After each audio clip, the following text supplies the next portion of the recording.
alternate mission in low Earth orbit can still be achieved. At 1 minute 25 seconds, you'll hear max Q on PDL.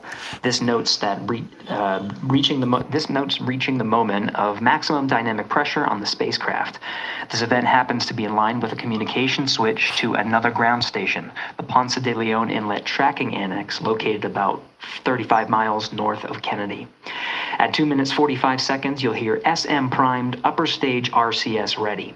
This means that the European Service Module propulsion system that's prepared for the next phase of aborts after the launch abort system jettisons, and the reaction control thrusters on the inner rim cryogenic propulsion stage that enable pointing and maneuvering are ready. At 3 minutes 50 seconds, you'll hear voice check on TDRS at the Kármán line. At this point, the launch abort system has jettisoned and revealed the Orion capsule underneath. This check verifies that the now exposed Orion antennas have a good signal over the tracking and data relay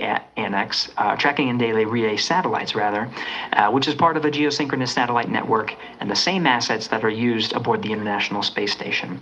This communication switch happens to be at the Kármán line, a widely recognized boundary about 62 miles, statute miles, or 100 kilometers above the Earth's surface, where the air is too thin for conventional aircraft to fly and marks the point where our astronauts leave Earth and enter space. At 5 minutes 16 seconds, you'll hear the call 3-engine press. This notes that if one of the 4 main engines on the SLS core stage were to fail, 3 engines can carry the crew to a nominal main engine cutoff and proceed with the expected mission timeline. This is an important call that gives more assurance of continuing today's moon mission. At 7 minutes, you'll hear expect nominal shutdown. You'll hear this call should the main engine performance be as expected up to this point. Shutdown plans can vary and may impact G-forces experienced by the crew or future burn plans, but a nominal shutdown is more indicative of continuing the mission on the expected timeline. At 7 minutes 30 seconds, you'll hear AOA open. This notes crossing into a new abort profile. At this point, an abort would use Orion engines to escape the core stage, and the altitude and velocity are enough to make it 1 lap around the Earth and aim for a splashdown in the Pacific Ocean instead of the Atlantic. And then, of course, shortly after 8 minutes, you'll hear nominal MECO. You won't hear MECO right away. Teams here wait until the core stage has separated and the trajectory is confirmed as expected before that call to the crew. Now, this ascent profile is approximate, as there may be calls that move a few seconds depending on the trajectory, and of course these are the calls and times for a nominal trajectory. Teams in this room have been training extensively to prepare for any and all scenarios, and they are confident and ready to take this crew into space today. In today's pre-brief, the flight director, Judd Freeling, expressed his confidence to the team, citing the hundreds of simulations to prepare for this very moment. These are the calls you'll hear during ascent less than 3 hours from now, but now we'll turn our attention to the countdown to launch and send it back to you, Megan, at the Space Coast. Thanks so much, Gary. Now, one of today's 4 astronauts, of course, Canadian Space Agency astronaut Jeremy Hansen. Let's go now to Jasmine with her next guest. So much, Megan. Yeah, we're joining you live now from the Operations Support Building here at Kennedy, where crowds are starting to gather, and we're honored to have Lisa Campbell of the Canadian Space Agency joining us. Lisa, Jeremy Hansen is about to make history as the first Canadian to venture to the moon. What does that milestone mean for your agency? Thanks so much, Jasmine. It's wonderful to be here. It's such a special moment, both for our astronaut colleague, Jeremy Hansen, but also for Canada. We're here because of decades of public investment in space robotics, in space collaboration, and so for our country, we're very proud. He's so ready. He's been waiting for this his whole life, preparing, training, and he's a wonderful example of Canada. Yeah, and that's a perfect way to capture Jeremy. He really has been prepping for this his whole life. This will be his first space flight. So what has it been like watching him become part of this Artemis II crew?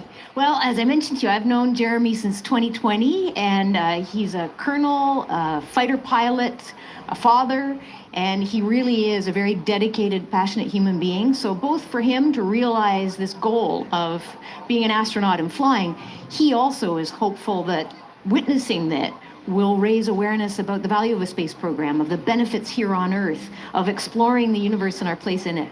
Wow, that's beautifully said. And really, this international collaboration has been going on for quite some time now. We've worked together in low Earth orbit and now going into deep space together. So why is it so important that we have these international partnerships? It makes us stronger. We can go faster and further together.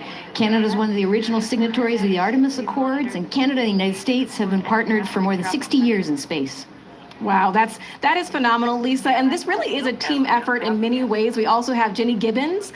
She'll be listening in on Capcom. What is her role going to be like? So Dr. Jenny Gibbons has been training all along as the Canadian backup with the Prime crew. Last night, she was in the Orion capsule checking out all of the communications, making sure all of the systems test out and work perfectly. And then she will be among the first lunar Capcom, helping the astronauts navigate during their mission. Wow, Lisa, that is so exciting. Any final words for the nation of Canada before today's mission? Just, we are so proud, so excited, and we can't wait to welcome Jeremy home. Oh, fantastic. Lisa Campbell, thank you so much for being here today. Thank you, Jasmine. Of course. And with that, let's get back to NASA's Megan Cruz. And right now, Go ahead. Command PBA press has been completed. Did you see any drop in pressure? And MS1, we saw just a little bit. It is just over 2,600 now. Copy. Thank you, ma'am. again, a call out to mission specialist Christina Cook. Again, it was her responsibility to monitor the pressure on the counterbalance system that will help open the side hatch. And she did report a drop in pressure, but it seems like it's within nominal limits. Right. They might have had a small drop, but we have a starting pressure and an ending pressure, and as long as the difference isn't too high, then we will take that. And the engineers know exactly what they're looking at for in terms of that delta pressure. And so again, that milestone on the checklist of things that have to happen before they launch today, that is complete. The crew, again, still inside comfortably as the closeout crew team work to close the side hatch. Again, a separate seal leak check, followed by a full cabin leak check, and then they will close the last abort system hatch. Lots to do still in the White Room and marching down the countdown timeline well. And so Bill, again, number 3 there, he is holding a silver flex hose. That hose is what will be connected to Orion in order to do that cabin leak check. So again, it does seem like we continue to march down through the milestones in this countdown. Hopefully lifting off today within our 2-hour launch window that opens at 6:24 p.m. Now, right now, people inside the Kennedy Space Center Visitors Complex are learning about this mission. There are great exhibits there about the rocket and Orion, and of course, our Megan Carter with the moon board. All right, Megan and Nicole, yeah, you mentioned that checklist before launch. That checklist is going to continue during the mission, as well as there are several vital objectives that we are hoping to accomplish with this mission. So we've talked about the rocket. We've talked a little bit about Orion. Obviously, during Artemis 1, we had that test flight, and there were no humans on board. That is our one big difference for this one, and we are going to have that crew this time. So what are they going to be up to during this mission? Let me tell you just a little bit. Now, for Artemis 1, like I mentioned, we were really focused on the SLS, making sure it had the power and capabilities that we needed. We were also checking out the Orion spacecraft in deep space environments, making sure that it was good to go. Now for Artemis 2, we are going to be taking the testing for Orion to the next level by adding that human component. So those test objectives are going to start even before launch. Like you mentioned, they are out there making their way through that checklist. But these objectives are going to start now. And that includes safety. So one really great example of safety is going to be something called the egress baskets. They're out there in the spacecraft, obviously, and should a situation happen to come up, they are going to have something called the egress baskets they can get in, and those are going to zip line them essentially down to the ground within seconds to safety. Another great example of those safety procedures are going to be the LAS, or the Launch Abort System that I mentioned earlier. Just a reminder, that's the one that can pull the crew and capsule away from any danger within a few minutes of into the launch. Now, those are just a couple quick examples, but our recovery teams have been training extensively, quite a lot, to make sure that they are ready and prepared for any challenging situation that could possibly arise. All right. Several other objectives that we are going to be looking at are also going to be communication checkouts. That is going to be vital. I know we talked a little bit earlier about all the maneuvering that they're going to be able to do, but we want to make sure that they have full communication ability from space to ground so that we can fully support them here. We are also going to be checking out those life support systems. Obviously, we've talked a lot about the service module and what it is going to do for the crew, but we want to make sure that those life support systems are fully functioning, obviously, before we send them farther into deep space. That's going to be critical for them. So on top of being able to maneuver the spacecraft and check everything out, we are also going to be making sure that everything is fully functioning. So as you can see, big part of this mission is to make sure that the spacecraft, the hardware, and all the operations are working and that the data is going to make sense. And speaking of recovery, we are also going to have the opportunity at splashdown to recover that launch or that flight data, and we're going to be able to take that back, analyze it, and make sure there are if there are any enhancements we need or changes we need to make before our next missions, we'll be able to do so. So lots to do. They're going to stay very busy, obviously. And with that, I will turn it back over to you, Megan. 2 hours, 25 minutes and counting, and the crowd, check it out, continues to grow at our Banana Creek viewing location. They will have a great view of launch, and we will go back now to Leah Martin, who's standing with her next guests. Hey, Megan. Yeah, we're surrounded by thousands of people, some here local from the Space Coast, but we actually have quite a few people who have traveled a pretty far distance to be with us today. I'm actually joined here by a group from the International Space Station Ambassadors Program who have come from all over the globe. Saku, you're here from Japan. You've come now from Mexico, and then we have brother and sister Cosma and Jesko here who are visiting from Germany. You actually told me that you participated in the NASA Rover Challenge in Huntsville. How was that experience, and how is it kind of participating there in Alabama and then being here today? So it is an amazing experience because you meet so many young people with visions, with dreams, with ideas, which inspire you and motivate you. And it's even better to be here now to see the SLS launch because we are going back to the moon, and that's what we're working for. Absolutely. And, you know, the Artemis missions, we talked a lot about the Artemis Accords and this being an international effort. You were actually telling me, Saku, that you're interested in becoming an astronaut with JAXA, pursuing your PhD to be able to do that. Tell me a little bit about that. Yes, actually, I applied for the Japanese Aerospace Agency, the astronaut selection like 2 years ago, and then I didn't make it all the way, but I'm still working on it, and hopefully I can be at the launch pad sometime, and then I hope to go back to the moon and Mars, and yeah, I'm working on it. Absolutely incredible. And Val, you're from Mexico. We were talking a little bit about women in space. This is a team who, you know, is predominantly made up of women. What is it like knowing that Christina is on that rocket right now, about to be the first woman to travel around the moon? I think that's such an amazing news. It's just so inspiring that we are taking the first Black person and also the first woman to the moon. It's just the first step in humanity and big step in equality as well. Megan, a lot of excitement here, not just in Florida, but from around the globe, and we're keeping our eye on that rocket, and we're ready to see it lift off. Thanks, Leah. Yeah, a lot of excitement, but also a lot of inspiration. Again, this is part of, or a big part of the reason why. 130.6. Good read back, aux 1 voltage, 131.3. I copy 131.3. again, those numbers you hear, they're referring to specific steps in the launch countdown that the crew have to step through in order to get us to launch today.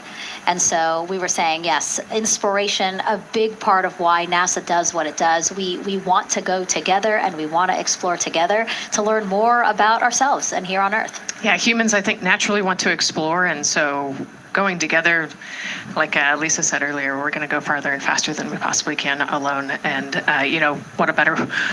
what a way to celebrate that today. Yeah. Going back to the moon in the first time in over half a century. And we have that great shot there in our small box of the rocket on the pad. And at the very top there, our Artemis 2 crew.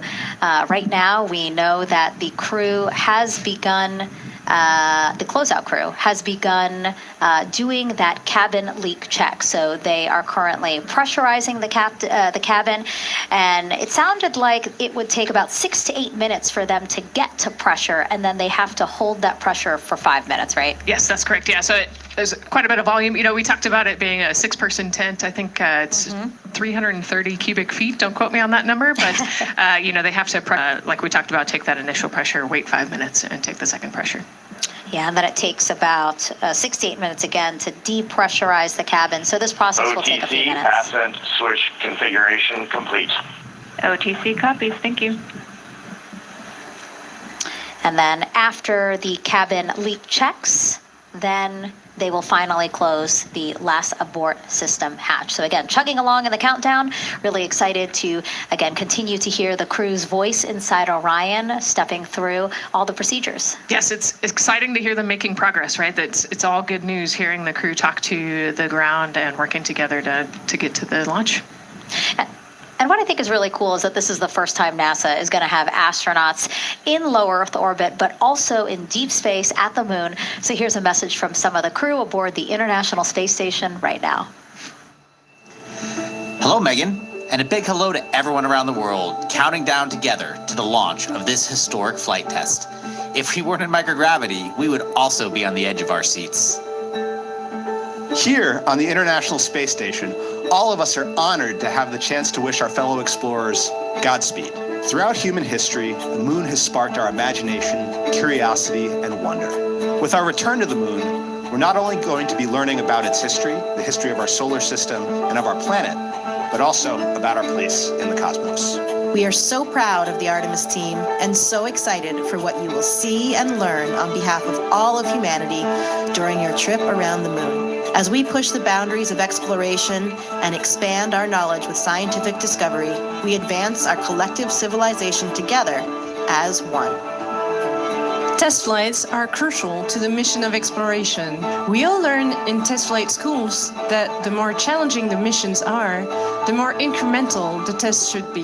This Artemis 2 mission is one more increment on the way to further exploration. Thank you to the crew, our friends, for your dedication. And from the entire Expedition 74 crew, thank you to all of the teams that had a hand in getting the Artemis 2 mission to where it is today. Back to you, Megan, as the countdown continues. Oh, I love that so much. I just love seeing them there. And again, you have to remember the International Space Station is an orbiting lab. We learn so much there, and we're going to learn so much more from Artemis 2, because this isn't just a test flight. It's an opportunity to learn more about the moon, deep space, and how humans can live and work so far from home. So here are some of the science objectives that NASA hopes to accomplish with Artemis 2. Artemis 2 is our return of humans to the moon, flying around the moon on board Orion. But along with that, we're doing a lot of great science. One of the exciting things about the Artemis missions to the moon is that science is actually a fundamental pillar of why we explore, why we're going, what we're doing in Artemis. I think it's incredibly exciting that not only are we testing the vehicle, but we're testing science on board. Science where the astronauts are conducting experiments, science riding along with the astronauts. We have astronauts looking outside the window and really observing the lunar surface. It will help us understand the deep space environment. It will help us understand how that environment affects our astronauts, our systems, and life in general. So deep space is a challenge for us because you have to leave Earth's protective magnetic field. Here in low Earth orbit, the crew members are protected from some of the harmful radiation. Going to the moon, they'll no longer be protected, so they'll have a higher radiation exposure. Much like Artemis 1, we have so many radiation sensors and detectors that are inside the capsule so that we can fully understand and appreciate the radiation environment for protecting our astronauts. In my hand here, I'm holding a tissue chip model. This is the exact design that's going to be flying alongside the astronauts. We'll be collecting samples from each of the crew members, and we can make these organ chips out of the astronauts themselves. So every crew member will have their own avatar on board, and then upon return, we can evaluate that deep space radiation environment and what that compares to the astronaut themselves. Not only are they going to help change the course of medicine for the astronauts, but revolutionizing that on Earth as well. We're looking at sleep, we're looking at team dynamics, we're looking at how you interact with the environment. We're also looking at the immune system, so what are the biomarkers? We're using saliva as a method to study hormones and different things in your body that may change during a mission like this. And then finally, how do we function after microgravity, being close to the moon and returning to Earth? Which will ultimately help us achieve our goal of getting humans to Mars. And then on top of that, we have an opportunity to look at the moon from deep space on the far side for the first time in over 50 years. Having human eyeballs and brains back around the moon is going to unlock a new generation of lunar science discovery. The human eyeball is capable of taking in so much data in just a split second. They'll be able to tackle impact history, volcanic history. They'll be able to look at how the albedo, or kind of the shade and hue of the moon and the color of the moon, can tell us something about how that terrain evolved over time. We're integrating science in ways that have never been integrated into human exploration before. We have a front room mission control flight controller position called the Science Officer. We have a brand new science back room where it's basically our brain trust of lunar scientists and geologists supporting the crews of the future. And Artemis 2 will allow us to really test how this works so that future missions are really set up for success. We'll also be deploying some CubeSats. They're small shoebox-sized spacecraft of their own. They're each provided by another country, one of our partners. As they conduct their research, they'll complement what we are doing at the moon with Orion. It is so incredibly exciting to be a part of this mission. And it has been, really one of the privileges of a lifetime. I can see the work I'm doing benefit crew members right now and benefit the crew members in the future. So it's incredibly exciting and it's very rewarding. As this rocket launches humanity off of the Earth, we'll be setting the stage through our science to prepare humanity to leave Earth and explore the solar system. And what we learn during this and future Artemis missions to the moon will eventually get us to Mars. Here's Jasmine Hopkins again, now with Nikki Fox, Associate Administrator of NASA's Science Mission Directorate. Thanks so much, Megan. Yes, we're back on the balcony now, joined by Dr. Nikki Fox. Nikki, in this nearly 10-day mission, we are covering a lot of science from CubeSats to tissue chips. What are you most looking forward to learning? Oh my goodness. I think for me, the most exciting thing is actually being able to interact with the crew while they are flying, doing this historic journey on the far side of the moon. They are going to be seeing pieces of the moon that no human eyes have seen before, which is really spectacular. It's going to be an interesting trajectory. Some of it is in darkness. Then at the terminator, so in darkness, they'll be able to look for like impact flashes and things when micrometeorites pummel that poor moon. And then at the terminator, they can see shadows and interesting things, which kind of gives you depth perception. And then, of course, in the sunlit, picking out everyone's favorite craters. Also, if we launch today or tomorrow, they will see a total solar eclipse from the Orion capsule. How cool is that? That is very cool. We are thrilled for this Artemis 2 crew to be able to see the moon in a way that we've never seen before. What is so unique about that far side? Why are we going there? I mean, honestly, it's just, it is unique. It's very different to the near side of the moon. The actual sort of terrain, the morphology, it's very, very different. And so it will be very exciting to see that as we're going past that. Absolutely. And Nikki, you know, we are performing a lot of science at the moon this year, actually, not just Artemis 2. Can you speak to the commercial lunar landers we're planning to send? Yes, we are very, very proud of our commercial partners as they take our payloads for us to the lunar surface. And very excited. Next one up is Blue Origin's Blue Moon Mark 1 going. It's got some science on it. It's got the scalps that went on the Blue Ghost, so we'll be able to sort of look at that plume as it's coming down onto the lunar surface, and then also the laser retroreflector that will be the array that's up there too. So even on that first test flight, packing it with science as much as we can. Wow, Nikki, so much science. It's hard to keep track of everything. But the unique thing about Artemis 2 is we're sending crew. Can you speak to the importance of the human element of science? Absolutely. I mean, we can program, like we do with our beautiful rovers on Mars, we can program them to do certain things, and it's what we think we need them to do. When you have an astronaut up there, they can make that sort of like really unique split-second decision. The thing I'm most looking forward to is when they think they're going to be looking here, is hearing one of them say, "Oh my goodness, look over there." And I think that's just incredible about how we do that. Also flying our tissue chips with the astronauts, our Avatar experiment. Here we go, Avatar. Oh, wow, look at that. And that's got the tissue chips samples that matched to the crew, so we'll be able to monitor the effects of microgravity and radiation on that human tissue as we prepare for more and more missions to the moon for longer and longer durations, and then off to Mars. Wow, Nikki, so much science ahead of us, but first we have to launch. Thank you so much for being here today. Thank you so much. Go Artemis. Oh, of course, go Artemis. And with that, let's turn it back over to the countdown with NASA's Megan Cruz.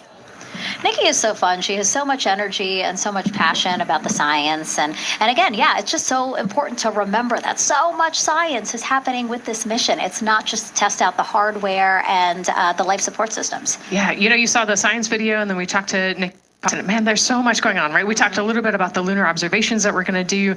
And then, she talked about, made a really great point about, the human eye can pick things out that a camera or a robot can't necessarily pick out. And so that's why we're sending humans. But also, we're not just doing the lunar observations. The Avatar, that's a really cool experiment. They took blood samples from the crew, and then they used those stem cells to make bone marrow and create those little Avatar chips, which is impressive. Feels like scientific, sci-fi movie stuff.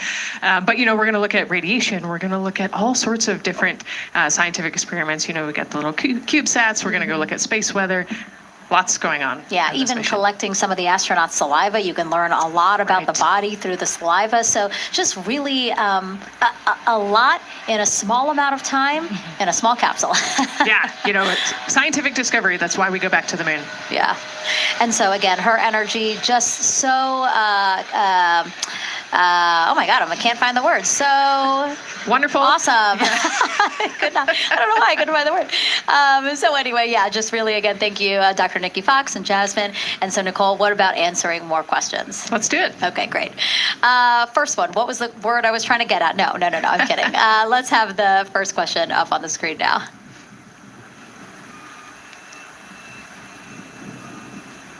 I know we got him. I see him being asked. And CDR OTC or in Earth 1? Go. For your awareness, scrubber cycling is about to be restarted. Integrity copies.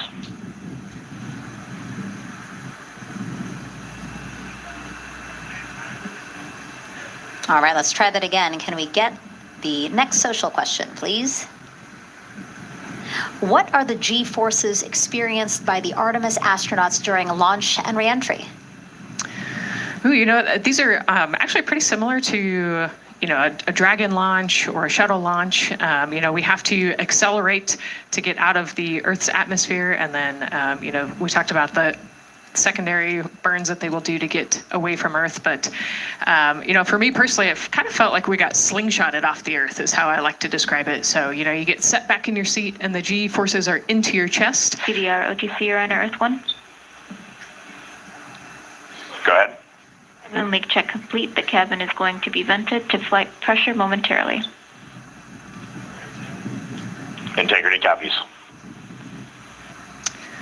That's fantastic news. Yeah. Again, so the spacecraft is holding pressure as expected, and so now they will depressurize it, which will take about 6 to 8 minutes. Exciting. Yes.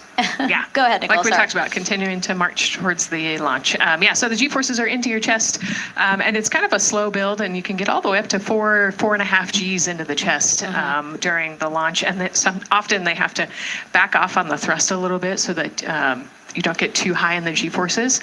And especially as we go through kind of max Q or that max aerodynamic force, so as they get through the thicker parts of the atmosphere.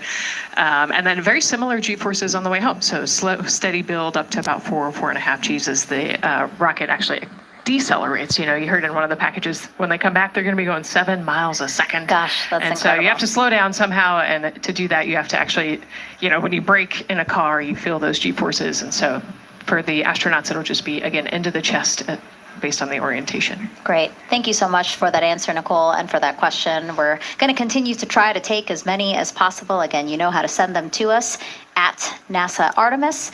But now we again have another question for you, for our audience. We want to know, what part of Artemis 2 are you most excited for? Liftoff, Earth views from Orion, lunar flyby, or splashdown? Tell us again on NASA's Instagram or Twitch accounts, and we'll share your answers a little later in the broadcast. That's a tough one. I don't know what my answer would be. I know. I don't know either. I'm excited for it all, but that's a cop-out.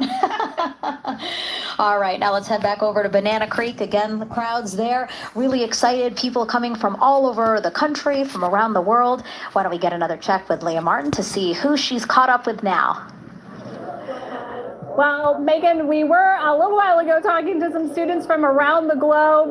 Today, we're actually talking to some local students who are from right here, locally, Merritt Island in Titusville. We talk a lot about the Artemis generation and about the students who are going to become the next generation of dreamers, of engineers, of scientists and technologists. And I'm actually standing with a group of those students here today. Our local high school has actually implemented a really neat new program in the spirit of being able to create these pipelines for employment and engagement. Can you tell me a little bit about what Merritt Island High School is doing? Sure. Well, this is a new program, first of its kind here at Florida. And basically what we're studying is astronautics and aviation, kind of blended the two together. We have flight simulators in our lab, but students are also learning about engineering, aerospace engineering, and we're trying to make all kinds of pathways available for them, trying to give them opportunities to see which pathway they might want to be interested in. So yeah, it's just a great opportunity for them to learn about space. We just finished doing a whole model rocket build where the students took CAD software, developed their own rockets, put them together, and launched them right from our school. So it was very exciting. Incredible. And then another local high school, Titusville, you guys also have a similar but slightly different program. Yes, we do space mechatronics with advanced manufacturing, preparing students to build and manufacture things to automate, do automation to build things on Mars and things like that, or locally too. Now, you told me that you're actually trying to figure out a little bit what you want to do when you're done. You're a freshman in high school. What things are you learning in your class here that are really kind of tweaking your interest in the aeronautics field? So we're building a lot of things